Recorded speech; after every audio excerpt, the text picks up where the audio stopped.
45 personnes sourdes et muettes sont instantanément guéries. À tout de suite sur cette édition de C'est surnaturel. Les siècles se sont succédés, offrant une sagesse et de la compréhension tout au long des âges. Aujourd'hui, il ne devrait rien y avoir à découvrir sur son pouvoir, et pourtant, l'étrange monde insolite et mystérieux du surnaturel défie la compréhension. Restez à l'écoute pour une enquête unique et puissante sur un univers curieux, inconnu, uniquement sur C'est surnaturel. Bonjour, Sid Roth, reporter d'enquête avec Peter Sgamans. Et j'ai tellement hâte, Peter, parce qu'il n'y a pas assez de gens qui démontrent ce dont la Bible parle.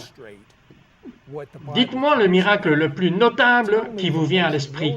Vous pouvez penser à ce pourquoi vous avez prié pour quelqu'un. Je pense que c'est l'un des plus beaux, c'était il y a peu de temps. Nous sommes dans une ville appelée Campo d'Azur au Brésil. Je suis si heureux que vous ayez pu vous en souvenir. Oui, il y en avait un. J'étais en train de prier. J'ai fait une prière que Dieu guérirait les gens partout dans le public et soudain j'entends beaucoup de bruit provenant d'une section du public. Alors j'ai dit, qu'est-ce qui se passe là ? Amenez cet homme ici. Ils amènent l'homme sur la scène. Il est tombé à genoux, il faisait des bruits étranges. Et j'ai dit, qui est cet homme ? Est-ce que quelqu'un le connaît ? Et cette femme qui pleure s'avance et elle dit, c'est mon mari. Elle dit, il a été sourd et muet depuis sa naissance. Il n'avait jamais entendu et il n'avait jamais parlé. Et écoutez, il peut entendre et parler. Et puis j'ai dit, est-ce que quelqu'un d'autre connaît cet homme ? Et 2 autres hommes se sont avancés. Ils ont dit que nous travaillons avec lui. Nous travaillons pour General Motors qui emploie au moins 2000 personnes ou plus dans la ville. Et ils ont dit que nous travaillons avec lui depuis de nombreuses années. Nous savons qu'il n'a jamais fait de bruit, jamais fait un seul son. Il essaye de parler, il peut entendre, il peut bien parler maintenant. Toutes ces choses ont frappé toute la ville. Quand j'y suis allé 1 an plus tard, le pasteur m'a dit qu'il n'y avait pas une seule personne dans la ville qui ne connaissait pas le miracle. Ce qui est arrivé, c'est que le lendemain, il est retourné travailler chez General Motors et l'ensemble des choses a explosé. Le miracle a voyagé dans l'ensemble de l'usine General Motors à propos de cet homme qui n'avait jamais entendu ou parlé et qui maintenant, soudainement, a pu entendre et parler. N'est-ce pas ce qui est arrivé à Jésus? Oui, les miracles ont eu lieu et les gens sont venus de tous les quartiers vers lui. Il n'avait pas annoncé de bonnes choses que les gens venaient. Oui, Jean 6 et le verset 2, quand ils ont vu les miracles auxquels ils ont cru, et je crois que c'est la plus grande clé à atteindre dans le monde d'aujourd'hui. Quand ils voient les miracles, les gens croiront encore. Comment avez-vous obtenu cette onction? C'est une onction spéciale. Maintenant, il y a la foi générale que chaque croyant a. Et les croyants ont pour instruction de mettre la main sur les malades au nom de Jésus et ils seront guéris. Mais vous avez le don des miracles. Comment avez-vous eu ce don? Ce qui est arrivé, c'est que très tôt, j'ai rencontré le Christ et je lui ai donné ma vie. Je suis allé dans un service et j'ai raconté l'histoire un certain nombre de fois. Mais le Seigneur m'a dit, à chaque fois que tu raconteras cette histoire, les gens seront guéris. Alors racontez-la moi 10 fois. Donc je suis allé dans ce service et cette femme est venue à moi, mais elle m'a regardé d'une manière de savoir comme si je la connaissais. Je l'ai regardée et je savais qu'elle n'était pas quelqu'un que je connaissais. J'ai dit, est-ce que je vous connais? Elle a dit non, vous ne me connaissez pas. Elle a dit, le Seigneur m'a envoyé ici. Et elle a dit, je vis loin, je n'ai pas de voiture, j'ai pris un taxi pour m'amener ici. Et elle a dit, je suis venu pour vous donner ce message. Après que je vous ai donné ce message, je rentre à la maison. Elle a dit que le Seigneur lui a dit d'aller à cette réunion et qu'il y avait quelqu'un appelé Peter. Et je dois lui donner un message. Et le message est le suivant. Tu prendras mon message de guérison et mon pouvoir de guérison pour le monde. Et ensuite, elle est juste partie dans le taxi. Et quand elle est partie, je pensais que c'était étrange. Par curiosité, était-ce le premier moment où ce type de pensée vous est venu ou aviez-vous déjà des pensées comme cela? Je savais que n'importe quel croyant pouvait prier pour les malades. Et attendez-vous à ce qu'ils soient guéris. Et j'avais prié pour les gens en général. Mais je n'ai pas réalisé que c'était mon destin. Et c'était il y a près de 30 ans. Et cela a été une opportunité de prendre l'Évangile dans le monde depuis cette époque. Je suis entré dans le service et je suis assis au milieu de la congrégation. Et il y a un homme qui a reçu l'onction de guérison de Catherine Kuhlman. Et il était un de ses amis. Catherine Kuhlman, je la connaissais personnellement, et aussi loin, car je suis concerné. Elle avait l'un des dons les plus légitimes de l'Esprit de Dieu. Des gens partout dans l'auditorium, il suffisait de se lever, et des fauteuils roulants, et de l'arthrite invalidante. Quel merveilleux signe et merveille! Oui, eh bien, il a reçu l'onction à travers son ministère juste avant qu'elle ne meure. Et c'était un homme âgé qui a dit à ses amis, « Je suis sur le point de partir vers le Seigneur, et Dieu m'a dit que je devais passer cette onction. » Maintenant, je ne savais pas quoi que ce soit à ce sujet jusqu'à plus tard. Je suis au milieu de la réunion, tout le monde chante à Dieu, soit la gloire, grandes sont les choses qu'il a faites, et en arrivant à la fin du service, et sans prêcher, sans dire un mot, il a dit d'arrêter à mi-chemin. Puis il m'a pointé du doigt et il a dit, « Vous, venez ici !» J'étais terrifié, je pensais avoir fait quelque chose. Quel âge aviez-vous? Je pense que je devais avoir 16 ou 17 ans, quelque chose comme ça. Pas étonnant que vous soyez terrifié. Et tout à coup, il me pointe et dit, « Vous, le garçon, venez ici !»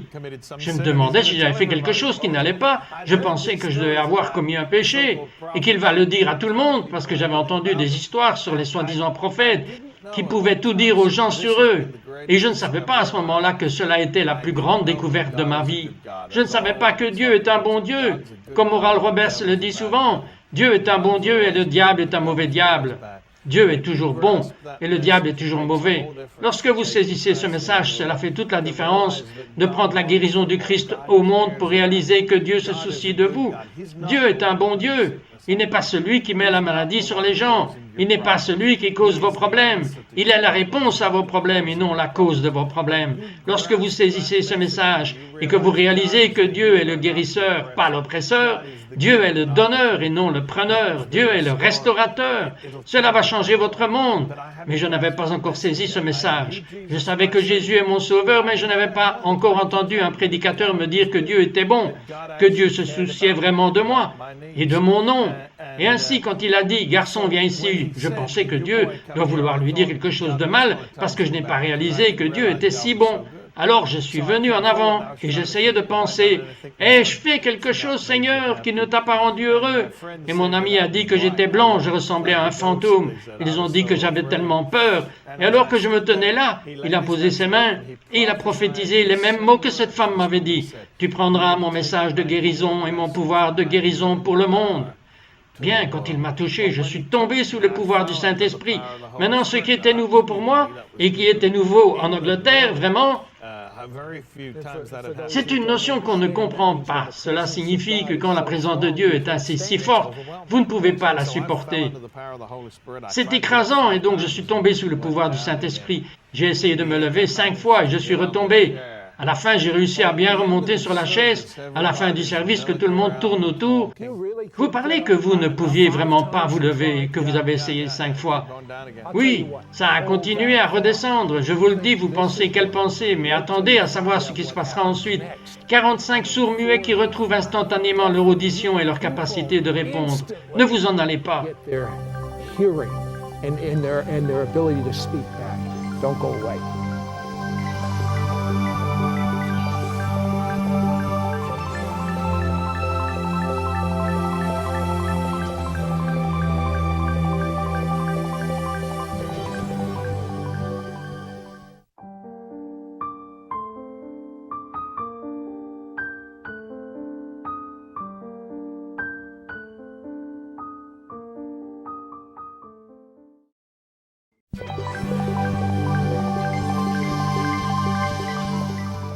Bonjour, Citroën, reporter d'enquête avec Peter Sgamons. Peter, avant la pause, vous avez parlé d'une femme qui vous a donné une parole prophétique. Elle est venue en voiture, vous a donné la parole et elle est partie. Ensuite, un homme me parle et il vous regarde. Vous êtes un jeune adolescent et il dit « Avancez-vous » et vous tremblez et vous avancez et il vous passe juste avant de mourir l'onction qu'il a reçue d'une célèbre et merveilleuse évangéliste, Catherine Kuhlman. Mais la chose qui m'intéresse en quelque sorte, c'est les 5 fois que vous avez essayé de vous lever. Mais la présence impressionnante de Dieu ne le permettait pas. Je veux dire que si quelqu'un vous avait dit « Peter, je vais vous donner $1 million si vous vous levez », Oh non, j'étais juste submergé comme par un pistolet de colle, je ne savais pas ce qui se passait. C'était l'expérience la plus incroyable que certaines personnes ne font pas. Comprenez-le, nos corps ont été faits pour la terre et quand le ciel nous touche, parfois c'est plus que ce que notre corps peut contenir. Et nous arrêtons simplement dans l'esprit. C'est ainsi que je l'ai décrit de toute façon à la fin du service. Je marche autour, je suis juste ce jeune homme qui est venu, je ne suis pas un prédicateur de quoi que ce soit, et il y a un très grand gentleman qui vient vers moi et me dit « Voulez-vous prier pour que je sois rempli de l'esprit ?» Donc je ne savais pas que mes prières allaient travailler, donc je cherche le prédicateur, parce que je pensais pouvoir l'appeler et dire « Hé, venez et aidez-moi à prier pour cet homme !» Mais il était parti. Et donc il me dit, non, non, pas lui, parce qu'il a vu que je cherchais le prédicateur. Il dit, non, pas lui, vous êtes celui qui a l'onction, je veux que vous priez pour moi. Alors j'ai fermé les yeux, et pendant que je posais mes mains et priais pour lui, comme je l'ai touché, il est tombé sous la puissance du Saint-Esprit. Et bien sûr, personne ne s'attendait à cela, personne n'était là pour le rattraper. Alors qu'il tombait, c'était comme une explosion qui a frappé tout le monde. Tout le monde s'est retourné comme s'il y avait un gros crash. Et cet homme était couché sur le sol, et moi je terminais ma petite prière, et c'est comme cela que Dieu m'a jeté dans un ministère. Ce jour-là, les gens ont dit, « Vous venez prêcher dans notre église, voudriez-vous venir pasteur dans notre groupe de jeunes ?» Peter, quel fut le premier miracle notable qui est arrivé? Le premier miracle notable qui est arrivé après cela, je pense, était ce jour-là où ces gens ont dit « Nous avons une fraternité dans notre maison, viendriez-vous prêcher chez nous ?»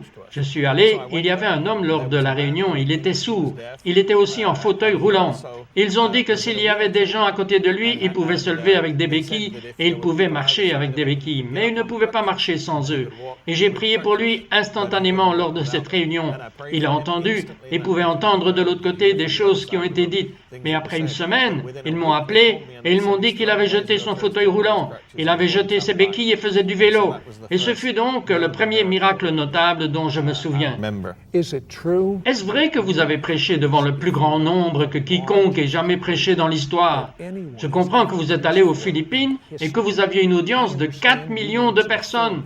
Comment 4 millions de personnes s'intègrent-elles dans un colisée? People. That's what it was estimated by the police and the government.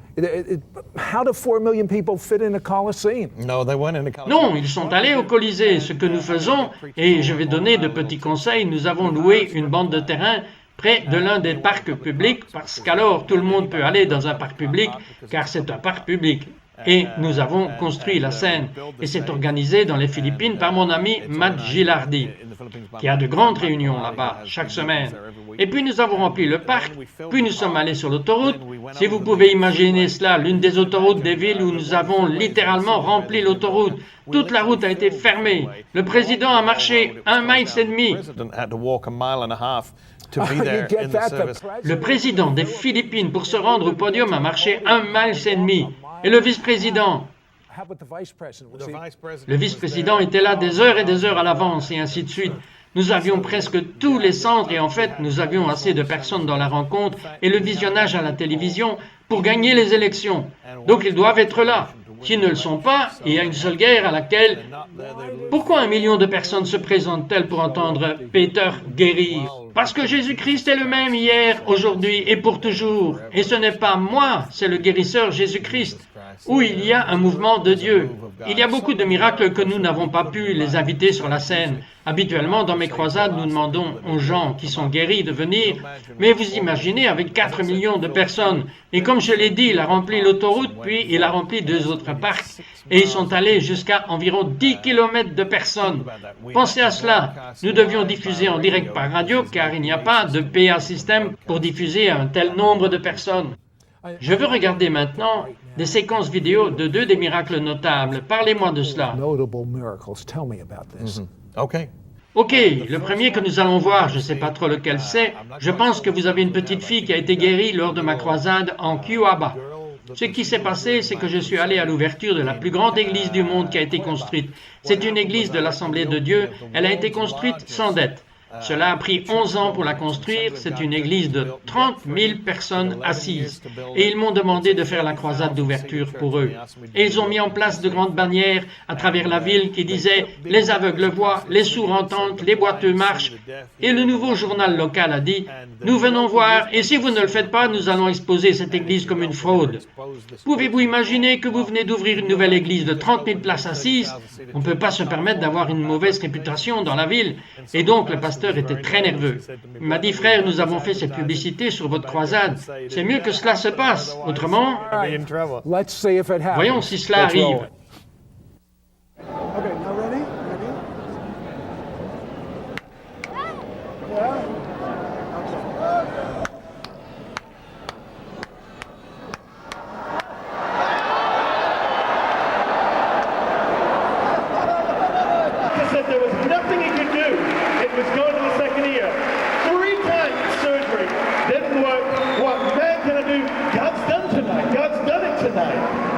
Gloria a Deus. Amen. Gloria a Deus. What man couldn't do, God's done tonight. Look at those tears. Olhe para essas lágrimas. For 2 years, this man has not been able to stand. Por 2 anos ele não podia ficar de pé. I'm not holding him. Eu não estou segurando ele. He's standing in the name of Jesus.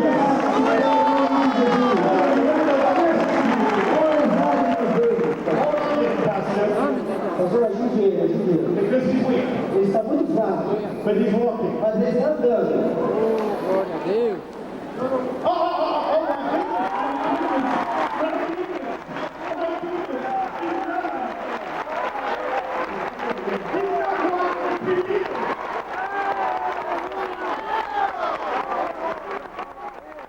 Yeah. Oui, c'est exactement cet homme qui était paralysé et dans le coma. Ils l'ont porté au service et il n'y avait eu aucune réaction de sa part depuis 2 ans.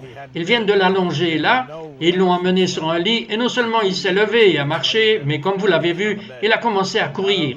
Je prêchais cette nuit-là un message intitulé « Tu dois te lever à l'intérieur avant de te tenir debout à l'extérieur ». C'était le message que j'ai prêché et donc j'ai parlé. Jésus a dit à l'homme, veux-tu être rendu entier? Et si tu vas jamais marcher, tu dois commencer à te voir marcher par la foi à l'intérieur d'abord. Et c'est ce que je prêche. Je veux que vous tous qui avez une condition dans votre corps et qui voulez que Dieu vous guérisse, faites exactement ce que Peter vient de dire. Voyez-vous guéri à l'intérieur. Pourquoi? Parce que Jésus a payé le prix pour votre miracle. Je veux aussi découvrir, à propos de ces 45 morts et de nouvelles personnes libérées instantanément. Beaucoup d'entre eux sont nés de cette façon. C'est un miracle messianique, cela prouve que le Messie est celui dont il dit être Jésus de Nazareth. Nous reviendrons tout de suite. Jesus of Nazareth. We'll be right back.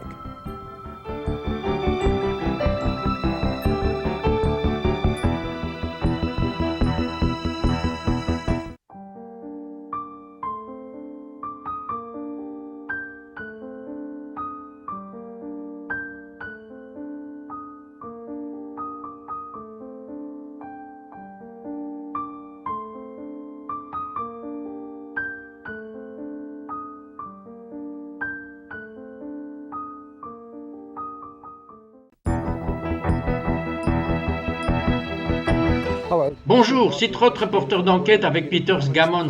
Peter, avant la pause, nous avons découvert qu'il y avait une église, que le journal a dit qu'ils allaient la fermer s'il n'y avait pas de miracle notable. Qu'est-ce qui s'est passé? Cette deuxième nuit de la croisade, j'ai dit d'amener tous les sourds et muets de l'autre côté de la ville. Je demandais à Dieu un signe notable qui ne pouvait pas être réfuté, et Dieu m'a donné ce miracle dans cette croisade. Et cette nuit, dans le service, ce qui s'est passé, c'est qu'il y avait 43 sourds muets, instantanément guéris. Je pensais qu'il y en avait 5, eh bien, ce serait déjà intéressant. Mais ce qui s'est passé, c'est que quand j'ai quitté le service, ils ont bloqué la route, ne laissant pas la voiture passer. Ils ont fait signe de la main, et j'ai dit au gars de la sécurité, c'est quoi le problème? Il m'a dit, nous en avons trouvé 2 autres sourds muets qui n'étaient pas dans le service. Voulez-vous prier pour eux? Ils étaient dans le parking. J'ai prié pour eux. Et le 44e et le 45e ont été guéris cette nuit-là, et ça a frappé toute la ville. Et bien sûr, les journaux ont dit que s'il n'y avait pas eu de miracle notable, ils allaient faire dénoncer l'église de la fraude. À la fin de la croisade, les journaux ont imprimé un rapport qui disait « Nous étions là. Les aveugles ont vu, les sourds ont entendu et les boiteux ont marché. Peter, j'ai du mal à croire que vous avez prié pour quelqu'un qui n'avait pas de pupille dans ses yeux, juste du blanc. Qu'est-il arrivé? Oui, c'était en Afrique, l'une des croisades en Afrique où je me suis tenu là. Et j'ai vu tous ces gens, beaucoup de musulmans, d'autres religions, et j'ai pensé, pourquoi devraient-ils me croire? À cause des miracles. Et ils ont dit que ceux qui sont aveugles s'avancent et des aveugles locaux sont venus et ils ont vu instantanément. Et ensuite, il y avait une femme qui avait mis sa robe sur son visage et elle avait juste du blanc dans les yeux. Et comme je priais au nom de Jésus, j'ai commencé à voir la couleur entrer dans ses yeux jusqu'à ce qu'elle ait les plus beaux yeux bleus que je n'ai jamais vus. Et elle a dit, « Je peux voir !» Et à la fin de cette croisade, je suis allé chez le pasteur et je lui ai dit de sortir parmi les gens et de voir si vous pouvez trouver une personne qui n'a pas été instantanément et totalement guérie. Et ils sont revenus et ils ont dit qu'ils n'avaient pas pu trouver personne qui n'avait été totalement guéri.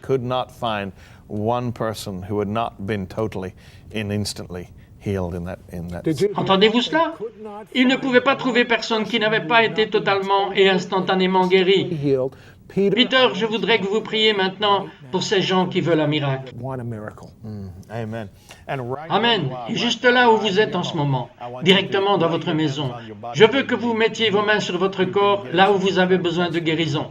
Nous avons obtenu de tels témoignages incroyables sur les gens guéris instantanément, et je crois dans votre miracle. En ce moment, au nom de Jésus. Père, au nom de Jésus, je viens contre chaque maladie et tout ce qui vous tourmenterait dans votre corps, et je vous commande d'être libérés de maintenant, dans le nom au-dessus de tous les noms, le nom de Jésus-Christ de Nazareth. Père, laisse ta guérison, le flux de ta puissance en ce moment. Je réprimande la maladie et je commande aux oreilles sourdes de s'ouvrir maintenant au nom de Jésus. Les colonnes vertébrales guéries en ce moment dans le nom de Jésus.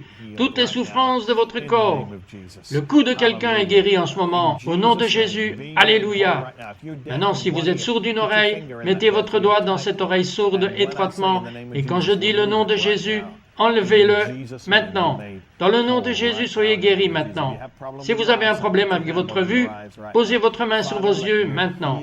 Père, laisse ton pouvoir de guérison couler et restaurer cette vue maintenant. Nous croyons au nom de Jésus pour les guérisons et pour des miracles créatifs qui se déroulent correctement. Le nez de quelqu'un est guéri maintenant au nom de Jésus. Quelqu'un dont le dos était dans un plâtre et le Seigneur vous touche. Vous allez juste sentir son pouvoir partout sur vous en ce moment. Soyez guéris maintenant, au nom de Jésus. Des épaules en cours de guérison. Commencez juste à déplacer ce dos et ses épaules maintenant au nom de Jésus. Alléluia, la mâchoire de quelqu'un est guérie en ce moment. La dent de quelqu'un dans la partie inférieure de votre bouche, là-bas. Dieu guérit cela en ce moment. Il n'y a pas de besoin qui est trop grand, pas de besoin qui est trop petit. Pour que Dieu réponde à ce besoin de recevoir, qu'il guérit maintenant, dans le nom de Jésus. Alléluia.